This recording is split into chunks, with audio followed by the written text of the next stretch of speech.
Alright,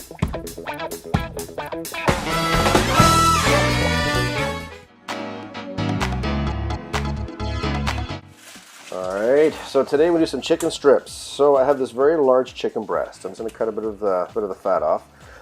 It's quite big, so I'm going to take the tenderloin piece off, and that's actually going to be a portion size. I'm going to cut the rest of the chicken to approximately the same size, so nice big strips. You can do a whole chicken breast in this method of cooking as well. You don't have to cut into strips, but this is just some chicken strips we're making today.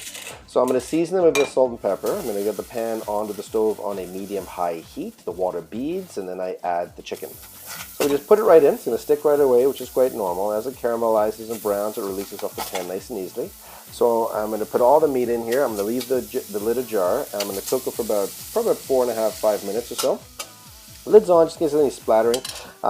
Chicken's nicely, almost pretty much cooked here. And what I'm going to do is I'm going to flip it over. We're going to cook this so it's so tender, and we're going to really infuse the flavor into the meat. So it's nicely brown, just over a medium heat, and flip everything over.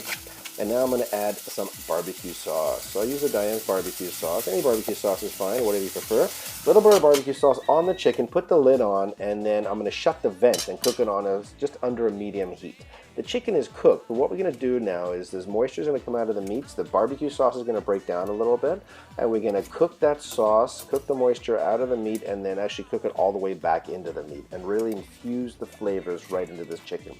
The chicken is going to be so tender. You can see it's already tender and falling apart now, but when this dish is done, it's extremely tender and juicy. Really nice. You can do this in a 10-inch skillet with like 2 or 3 chicken breasts. They come out stunning. So now what's happened is I'm going to reduce it. So I'm turning the stove under that, leaving on the medium-high heat. I haven't changed the heat. And the sauce just kind of reduces down until it gets thick. And I'm just going to toss it and turn it, move it all around. And just get everything moved in the sauce so it's really saturated in sauce. That barbecue sauce is reducing and just caramelizing all over the meat. And there you go. Barbecue chicken strips with Chef Warren.